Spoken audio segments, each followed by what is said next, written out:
Hello అండి. మీకు నేను కోవా కజ్జికాయ రెసిపీ చూపిస్తానండి. కానీ ఈ రెసిపీని ఇప్పుడు మాత్రం ట్రై చేయకండి. మనకి గ్యాస్ కొరత లేనప్పుడు అప్పుడు ట్రై చేయండి. ఎందుకంటే ఇది తయారు చేయడానికి చాలా టైం పట్టుద్దనమాట.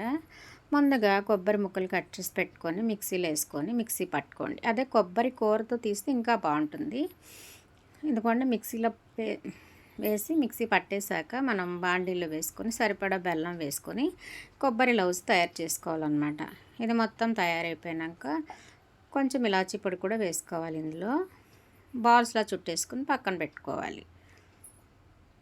ఈ స్వీట్లో కొంచెం చుక్క నెయ్యి కూడా వాడమండి, ఆయిల్ కూడా వాడం. కాబట్టి ఇది ఎంతో హెల్దీ స్వీట్ అనమాట.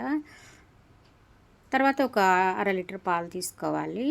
మంచి చిక్కటి పాలు, ఫ్యాట్ ఉన్న పాలు తీసుకోండి. ఇవి మరిగించాలి. మరుగుతున్నప్పుడు తిప్పుతూనే ఉండాలి గరిటతో, లేదంటే అడుగంటేస్తుంది అనమాట.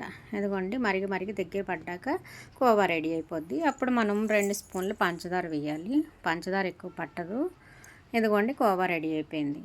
ఇప్పుడు ఇలాగా మనం కోవాని సరిపడా ఇలా చేసుకొని ఇందులో ఈ బాల్ పెట్టేసి క్లోజ్ చేసేయాలి. అంతేనండి, కోవా కజ్జికాయ రెడీ అయిపోద్ది.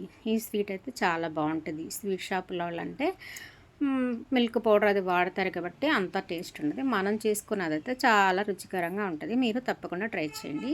ఈ వీడియో నచ్చితే లైక్ చేయండి, సబ్స్క్రైబ్ చేయండి. Thank you.